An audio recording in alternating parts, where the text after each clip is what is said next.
ಇನ್ನು ಮುಂದೆ ನಿಮ್ಮ ನೆಚ್ಚಿನ ಧಾರಾವಾಹಿಗಳ ಫುಲ್ ಎಪಿಸೋಡ್ಗಳು ಸನ್ ನೆಕ್ಸ್ಟ್ ಆಪ್ನಲ್ಲಿ ಮಾತ್ರ. ನೋಡಿ, ನೀವ್ ಅದೇನ್ ಮಾಡ್ತಿರೋ ಗೊತ್ತಿಲ್ಲ. ಇವತ್ತೇ ಅವಳ ಕಥೆನ ಮುಗಿಸಿ. ಇವತ್ತ ಅದೇಗ್ ಸಾಧ್ಯ? ಅವಳು ಎಲ್ಲಿದ್ದಾಳೆ, ಏನು ಎತ್ತ, ಇದೆಲ್ಲ ತಿಳ್ಕೋಬೇಕಲ್ವಾ? ಈಗೇನು ಅವಳು ಮನೆಯಿಂದ ಹೊರಗಡೆ ಬರ್ಬೇಕು, ಹಾಗೆ ಮಾಡ್ಬೇಕು ತಾನೆ? ಅಯ್ಯೋ, ಇವಾಗ ಅವಳು ಹೊರಗಡೆ ಹೋಗಿದ್ದಾಳೆ, ಅದಕ್ಕೆ ಹೇಳ್ತಾ ಇರೋದು. ಓ, ಇವತ್ತು ಅವಳಿಗೆ ಮುಹೂರ್ತ ಇಡಿ. ಹೇಗೋ ಅವಳು ಆ ಹೆಂಗಸು ಮಗುನ ಕಾಪಾಡಿರೋ ವಿಡಿಯೋ ವೈರಲ್ ಆಗಿದೆ. ಈಗ ಅವಳಿಗೆ ಏನಾದ್ರೂ ತೊಂದ್ರೆ ಆದ್ರೆ ಆ ರೌಡಿಗಳು ಇವಳ ಮೇಲೆ ದ್ವೇಷ ಇಟ್ಕೊಂಡು ಅವಳ ಮೇಲೆ ಅಟ್ಯಾಕ್ ಮಾಡಿದ್ರು ಅಂತ ಅವ್ರ ಮೇಲೆ ಅನುಮಾನ ಬರುತ್ತೆ. ಆಗ ನಾವು ಬಚಾವಾಗ್ತೀವಿ ಸರ್. ಇದೇ ಸರಿಯಾದ ಸಮಯ. ಇಷ್ಟಿದ್ರೆ ಸಾಕು. ಅವಳಿಗೆ ಇವತ್ತೊಂದು ಗತಿ ಕಾಣಿಸ್ತೀನಿ. ಅವಳು ಮನೆಯಿಂದ ಎಷ್ಟು ಗಂಟೆ ಹೊರಗಡೆ ಬರ್ತಾಳೆ, ಹೊರಗಡೆ ಬಂದ ತಕ್ಷಣ ನನಗೆ ಇನ್ಫಾರ್ಮ್ ಮಾಡು. ಸರ್, ಅವಳು ಬೆಳಗ್ಗೆ ಹೋದವಳು ಇನ್ನೂ ಬಂದಿಲ್ಲ. ಸಂಜೆ ಒಳಗಡೆ ಬರ್ತಾಳೆ. ಓ, ಅಂದ್ರೆ ಸಂಜೆವರೆಗೂ ಟೈಮ್ ಸಿಗತ್ತೆ. ಅವಳು ಮನೆಗೆ ಬರೋದಿಲ್ಲ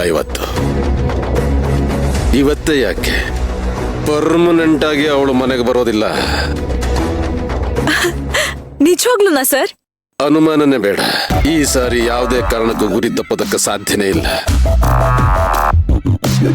ಪ್ರಿಯಾ, ಓ ಪ್ರಿಯಾ, ಹೂವು ಹಾರನ್ನೆಲ್ಲ ರೆಡಿ ಮಾಡ್ಕೊ. ಯಾಕೆ ಹೇಳು? ಆ ಸೇವಂತಿ ಹೆಣದ ಮೇಲೆ ಹೂವು ಹಾರ ಹಾಕೋದಕ್ಕೆ ರೆಡಿ ಮಾಡ್ಕೋ. ಓಕೆ? ಜೆಪಿ ಜೆಪಿ ಜೆಪಿ ಗುರಿ ಇಟ್ಟಂದ್ರೆ ಅಷ್ಟೇ. ಅಂತೂ ಇಂತೂ ಇವತ್ ನನ್ನ ಶತ್ರು ಸಮಾಧಿ ಸೇರ್ತಾಳೆ.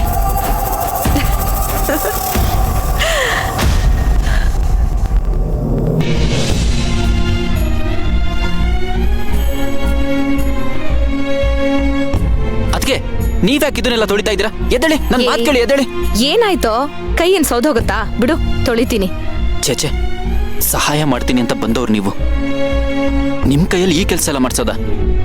ಸುಮ್ಮನೆ ನನ್ನಿಂದ ತೊಂದರೆ ಅದಕ್ಕೆ ನಿಮ್ಗೆ. ಎದ್ದೇಳಿ. ಅಶ್ವಿನ್, ನೀನೇನ್ ಬೇರೆಯವನಾ? ಯಾಕೆ ಹೀಗೆಲ್ಲ ಮಾತಾಡ್ತೀಯಾ? ಬೆಳಗ್ಗೆಯಿಂದ ಸ್ಟವ್ ಮುಂದೆ ಅಡಿಗೆ ಮಾಡ್ತಾನೆ ಇದೀಯಾ. ಕೂತ್ಕೊಳ್ಳೋಕು ಸ್ವಲ್ಪನೂ ಪುರ್ಸತ್ತಿಲ್ಲ. ಕಸ್ಟಮರ್ ಬರ್ತಾನೆ ಇದ್ರು, ಹೋಗ್ತಾನೆ ಇದ್ರು. ನೀನ್ ಹೋಗಿ ಕೂತ್ಕೊಂಡು ಸ್ವಲ್ಪ ಹೊತ್ತು ರೆಸ್ಟ್ ಮಾಡು, ನಾನು ತಟ್ಟೆ ತೊಳಿತೀನಿ. ಅದಕ್ಕೆ ಏಯ್, ನೀನ್ ಸುಮ್ನೆ ಇರ್ತೀಯ? 2 ಕೊಡ್ಲಾ?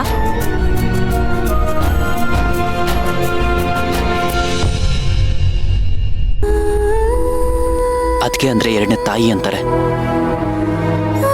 ನಿಮ್ಮನ್ನ ನೋಡಿದ್ರೆ ಅದು ನಿಜ ಅನ್ಸುತ್ತೆ. ಅದಕ್ಕೆ ಐ ಆಮ್ ರಿಯಲಿ ಸಾರಿ. ಅದಕ್ಕೆ ಏಯ್, ಸಾರಿ ಯಾಕೋ ಕೇಳ್ತಾ ಇದ್ಯಾ?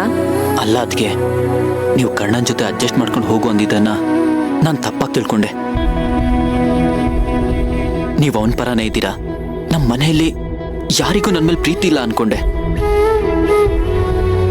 ಎಲ್ಲರನ್ನೂ ತೂಗೋ ತಕ್ಕಡಿಗೆ ಹಾಕಿ ನಿಮ್ಮನ್ನು ತೂಗ್ಬಿಟ್ಟೆ. ಆದ್ರೆ ನೀವು ಎಲ್ರೂ ತರ ಅಲ್ಲ.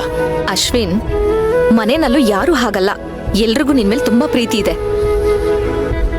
ಕೆಲವೊಂದ್ಸಲ ಏನಾಗುತ್ತೆ ಹೇಳು, ನಾವು ಖಾಲಿ ಕೂತಾಗ ಯಾರೇನೇ ಹೇಳಿದ್ರು ನಮ್ಮನ್ನೇ ಟಾಂಟ್ ಮಾಡ್ತಿದ್ದಾರೆ ಅನ್ನೋ ತರ ಫೀಲ್ ಆಗತ್ತೆ. ನಿನಗೂ ಹಾಗೆ ಫೀಲ್ ಆಗಿದೆ ಅಷ್ಟೇ. ಬಿಟ್ರೆ ನಿಮ್ಮಪ್ಪ, ನಿಮ್ಮಮ್ಮ ಎಲ್ರೂ ನಿನ್ನೆಷ್ಟು ಪ್ರೀತಿಸ್ತಾರೆ ಗೊತ್ತಾ? ಹಾ, ಪ್ರೀತಿಸ್ತಾರೆ.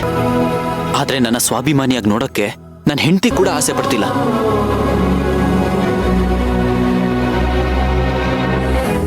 ಅಳೋ ಮಕ್ಕಳಿಗೆ ಚಾಕ್ಲೇಟ್ ಕೊಡಕ್ ಪ್ರಯತ್ನ ಪಟ್ರು. ಆದ್ರೆ ನೀವ್ ಹಾಕಲ್ಲ. ಅದಕ್ಕೆ ನಾನೇ ಸಂಪಾದಿಸೋ ತರ ಮೋಟಿವೇಟ್ ಮಾಡೋದ್ರಿ. ನೋಡು, ಎಲ್ಲದಕ್ಕೂ ಒಂದೊಳ್ಳೆ ಟೈಮ್ ಅಂತ ಬರ್ಬೇಕು. ಈಗ ಆ ಒಳ್ಳೆ ಟೈಮ್ ಕೂಡ ಬಂದಿದೆ. ಇವಾಗ ನೀನ್ ಕರೆಕ್ಟಾಗಿ ಕಷ್ಟಪಟ್ರೆ ಮುಂದೆ ನಿನ್ ಜೀವನ ಸೂಪರ್ ಆಗಿರತ್ತೆ. ಸರಿ, ನೀರ್ ಹಾಕು.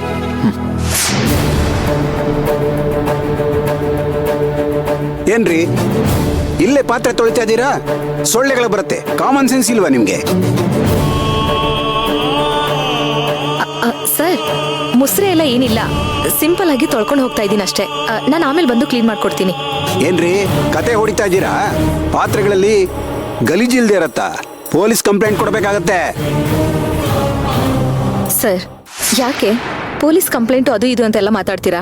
ನಾನು ಹೇಳಿದೆ ಅಲ್ವಾ, ಎಲ್ಲ ತೊಳೆದು ನೀಟಾಗಿ ಕ್ಲೀನ್ ಮಾಡ್ಕೊಟ್ಬಿಟ್ಟು ಹೋಗ್ತೀನಿ. ಅದೆಲ್ಲ ಆಗಲ್ರಿ. ಈ ರೋಡಲ್ಲಿ ಫುಟ್ಪಾತ್ ಅಂಗಡಿಗಳ ಕಾಟ ಜಾಸ್ತಿ ಆಗೋಯ್ತು. ತಗೊಂಡೋಗಿ ನಿಮ್ ಲಗೇಜ್ ಎಲ್ಲ. ನಾಳೆಯಿಂದ ನಿಮ್ ಅಂಗಡಿಲಿ ಇದ್ರೆ ಸರಿ ಇರಲ್ಲ. ಧ್ವಂಸ ಮಾಡಾಕ್ಬಿಡ್ತೀನಿ, ಧ್ವಂಸ. ಯಾಕ್ರಿ ಧ್ವಂಸ ಮಾಡ್ತೀರಾ?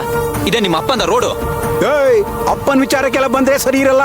ಮತ್ತೆ ನಾನು ಇವಾಗಷ್ಟೇ ಕಷ್ಟಪಟ್ಟು ಅಂಗಡಿ ಇಟ್ಟಿದ್ದೀನಿ. ಧ್ವಂಸ ಮಾಡ್ಬಿಡ್ತೀನಿ ಅಂದ್ರೆ ಸಿಟ್ ಬರಲ್ವಾ?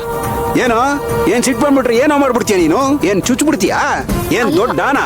ಏಯ್, ನೀನೇ ದೊಡ್ಡಾನ ಈ ಏರಿಯಾಗ ಅಥವಾ ಈ ರೋಡಿಗ? ನಾನು ನೋಡೇ ಬಿಡ್ತೀನಿ. ಸ್ವಲ್ಪ ಸುಮ್ನಿರೋ ಸರ್, ದಯವಿಟ್ಟು ಸ್ವಲ್ಪ ಸಮಾಧಾನವಾಗಿರಿ. ಏನ್ರಿ ಸಮಾಧಾನ ಮಾಡ್ಕೊಳ್ಳೋದು? ರೋಡಲ್ಲಿ ಪಾತ್ರೆ ತೊಳಿಬೇಡಿ ಅಂದ್ರೆ ನಮ್ಮೇಲೆ ಜಗಳಕ್ಕೆ ಬರ್ತೀರಾ? ಕಂಪ್ಲೇಂಟ್ ಕೊಟ್ಟು ಒಳಗಾಕ್ಸ್ಬಿಡ್ತೀನಿ. ಕ್ಷಮಿಸಿ ಸರ್, ನಾಳೆಯಿಂದ ಹೈಜೀನ್ ನ ಮೇಂಟೈನ್ ಮಾಡ್ತೀವಿ. ಪೇಪರ್ ಪ್ಲೇಟ್ಸ್ ನ ಯೂಸ್ ಮಾಡ್ತೀವಿ. ಅಡಿಗೆ ಕೂಡ ಮನೆಯಿಂದನೇ ಮಾಡ್ಕೊಂಡು ತಗೊಂಡ್ ಬರ್ತೀವಿ. ಆದ್ರೆ ಇವತ್ತೇ ಶುರು ಮಾಡಿರೋದ್ರಿಂದ ಸ್ವಲ್ಪ ಗಡಿಬಿಡಿ ಆಗ್ತಿದೆ. ದಯವಿಟ್ಟು ನಿಲ್ಲಿಸ್ಬೇಡಿ ಸರ್, ಪ್ಲೀಸ್. ನೀವು ನೋಡಿದ್ರೆ ಪ್ಲೀಸ್ ಅಂತೀರಾ, ಇವನ್ ನೋಡಿದ್ರೆ ಹೊಡಿಯಕ್ ಬರ್ತಾನೆ. ಇದು ವ್ಯಾಪಾರ ಮಾಡೋರ ಲಕ್ಷಣ ಅಲ್ಲ. ಸ್ವಲ್ಪ ತಗ್ಗಿ ಬಗ್ಗಿ ನಡೆಯೋದ್ ಕಲ್ತ್ಕೊಳ್ಳಿ. ಹಾ. ಶೋ, ಏಯ್, ಏನ್ ಅಶ್ವಿನ್ ನೀನು ಹಾಗ ಮಾತಾಡೋದು? ಸ್ವಲ್ಪನೂ ತಾಳ್ಮೆನೇ ಇಲ್ಲ ನೋಡು ನಿಂಗೆ. ಅವ್ನ್ ಮಾತಾಡಿದ್ ಸರಿನಾ? ಅದ್ಕೆ ಅವ್ನ್ ಇದ್ದಕ್ಕಿದ್ದ ಹಾಗೆ ಬಂದು ಅಂಗಡಿನ ಧ್ವಂಸ ಮಾಡ್ತೀನಿ ಅಂದ್ರೆ ಸುಮ್ನೆ ಇರ್ಬೇಕಾ? ಸುಮ್ನೆ ಇರ್ಬೇಕು ಕಣೋ. ವ್ಯಾಪಾರ ಆಗೋಂಥ ಜಾಗದಲ್ಲಿ ಇಂಥದ್ದಾಗ್ತಾನೆ ಇರುತ್ತೆ. ಏನೇ ಆದ್ರೂ ತಡ್ಕೋಬೇಕು. ಇವತ್ತು ಇದು, ನಾಳೆ ಇನ್ನೊಂದ್ ಥರ ಏನೋ ಅವಮಾನ ಆಗುತ್ತೆ. ಚೆನ್ನಾಗಿ ಅಡ್ಗೆ ಮಾಡಿದ್ರು ಚೆನ್ನಾಗಿಲ್ಲ ಅಂತ ಹೇಳ್ತಾರೆ.